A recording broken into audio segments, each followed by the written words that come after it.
Students, parts of speech का मैंने last part में आपको इंटरजेक्शन के बारे में बताया था और उसका एक्सरसाइज दी थी कि पार्ट्स ऑफ स्पीच का टोटल एक्सरसाइज आप इसमें इस सेंटेंस में लिखिएगा।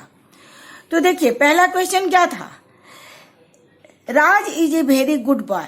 तो इसमें पार्ट्स ऑफ स्पीच की जितने पार्ट हैं उसको अलग अलग बताना है। तो यहाँ क्या है, राज क्या होगा, नाउन होगा, इज होगा ऑक्सिलरी वर्ब मीन्स सहायक क्रिया, ए आर्टिकल होगा, वेरी एडवर्ब होगा, good adjective and boy noun होगा।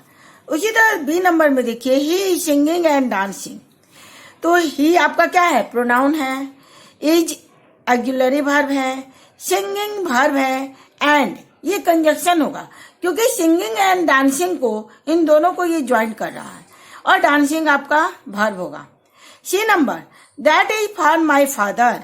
यहाँ दैट प्रोनाउन होगा, इज ऑक्सिलरी वर्ब होगा, फॉर होगा प्रीपोजिशन, माई होगा प्रोनाउन और फादर होगा नाउन।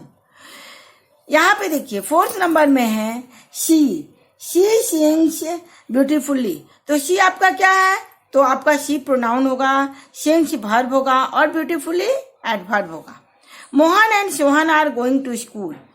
मोहन नाउन है, एंड कंजक्शन है, सोहन नाउन है, आर ऑक्सिलरी वर्ब है, गोइंग वर्ब है, टू प्रीपोजिशन है एंड स्कूल क्या है, नाउन है।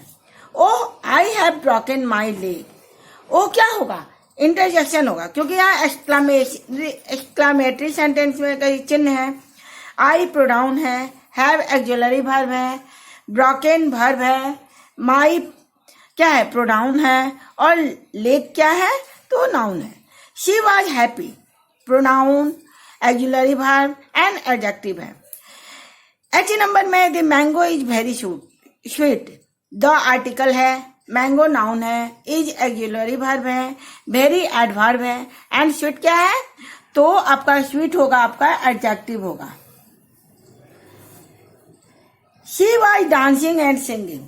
तो शी यहाँ क्या है, pronoun, was auxiliary verb, dancing verb and conjunction and singing verb. I am going to Patna. I pronoun, am auxiliary verb, going verb, to preposition और पटना नाउन। इस तरह आप इसको बनाए होंगे तो अपना चेक कर लीजिएगा। इसके बाद हम नेक्स्ट पार्ट आते हैं, सब्जेक्ट एंड प्रेडिकेट।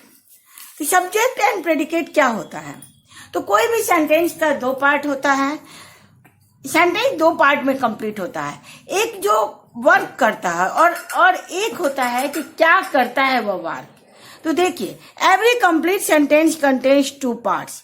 पहला होता है सब्जेक्ट, दूसरा होता है प्रेडिकेट। सब्जेक्ट हम किसे कहते हैं, तो व्हाट इज सब्जेक्ट क्या है, the part of the sentence that tell us who what the sentence is about is called the subject. Subject होता है कि कौन कर रहा है, क्या कर रहा है, तो उसको हम सब्जेक्ट कहते हैं। जो सेंटेंस में जो मेन पार्ट होता है वो सब्जेक्ट होता है और प्रेडिकेट होता है उसका अनदर पार्ट।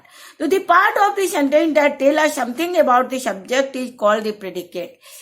सब्जेक्ट के बारे में जो बताया जाता है वो हमारा प्रेडिकेट होता है। फॉर एग्जाम्पल आप समझिए इसको, Ram and Shyam study in the same school. Ram और श्याम एक ही विद्यालय में पढ़ते हैं, तो राम एंड श्याम क्या होगा, मेन पार्ट है तो ये सब्जेक्ट होगा और study in the same school है तो ये प्रेडिकेट होगा। इस सेंटेंस में contain a subject and a verb only.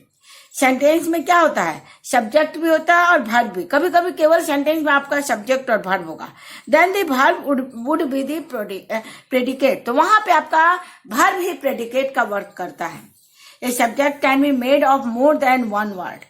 Subject कभी कभी वन वर्ड से भी ज्यादा होता है। फॉर एग्जाम्पल आप देखिए, a huge animal with big ears broken the fence.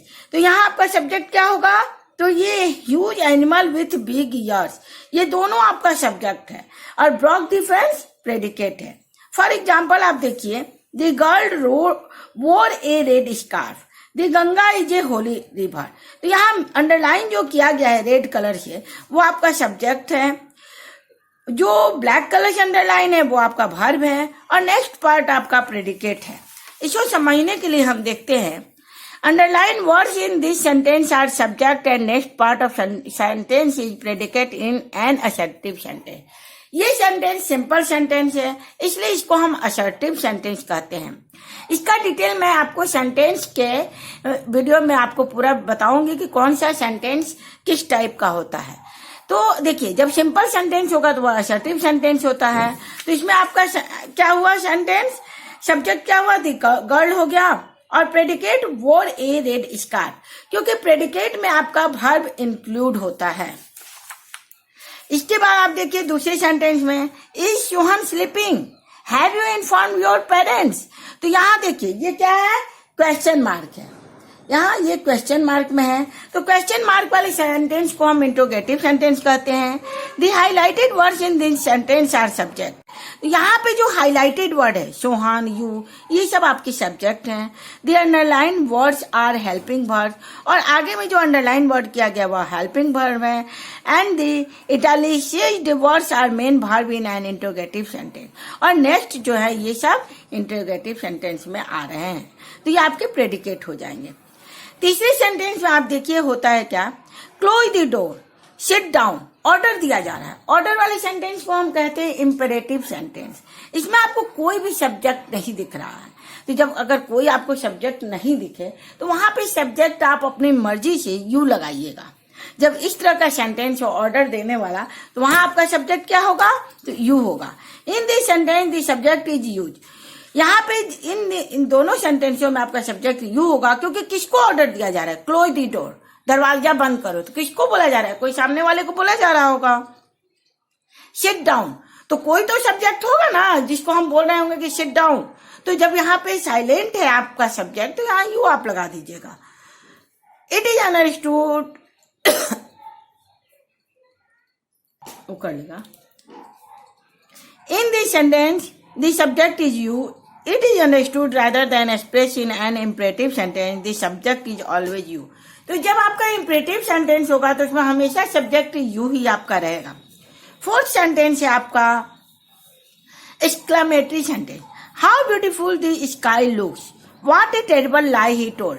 तो आप देखिए exclamation mark से भी आप समझ जाइएगा कि ये exclamatory sentence है. जब हम आश्चर्यजनक घटना कोई घटती है तो वो exclamation में आता है. और पार्ट्स ऑफ स्पीच के हम एक पार्ट में आपको बताए भी हैं इस टॉपिक के बारे में. The highlighted words in this sentence are subject. यहाँ जो हाईलाइटेड अंडरलाइन वर्ड किया गया वो सब्जेक्ट है. In an exclamatory sentence we find the subject by asking who or what does the action. अब ये बता रहे हैं कि आप क्या एक्शन कर रहे हैं. How beautiful the sky looks means कितना सुंदर आकाश दिख रहा है. तो यहाँ आश्चर्य वाली बात हो रही है. In an exclamatory sentence, the predicate comes before the subject. Exclamatory sentence में subject के पहले आता है आपका predicate. तो ये मैं आपको सब्जेक्ट और प्रेडिकेट के बारे में बता दी, जो चारों सेंटेंस के बारे में आपको एग्जांपल दे दी. इसका डिटेल मैं आपको सेंटेंस वाले वीडियो में बताऊंगी कि सेंटेंस कितने टाइप के होते हैं और उनका क्या क्या वर्क होता है. तो नेक्स्ट वीडियो आपका सेंटेंस के टॉपिक पे बनाऊंगी. इसका एक्सरसाइज मैं दे रही हूँ आपको सब्जेक्ट और प्रेडिकेट का. तो क्या है इसमें, separate subject and predicate in the following sentence. इसमें आपको सब्जेक्ट और प्रेडिकेट को छांटना है, अलग अलग करके लिखना है, अंडरलाइन करके. जो सब्जेक्ट होगा वहां एस लिखिएगा और जो प्रेडिकेट होगा वहां पी लिखिएगा. Complete the following sentence by adding subject. और इसमें आप subject fill in the blanks अपने से सेंटेंस कंप्लीट करके कीजिएगा. नेक्स्ट वीडियो में मैं इसका आंसर आपको बताऊंगी. यदि आपको मेरे पढ़ाने का तरीका पसंद आता हो तो प्लीज मेरे चैनल को लाइक एंड सब्सक्राइब कीजिएगा. Thank you.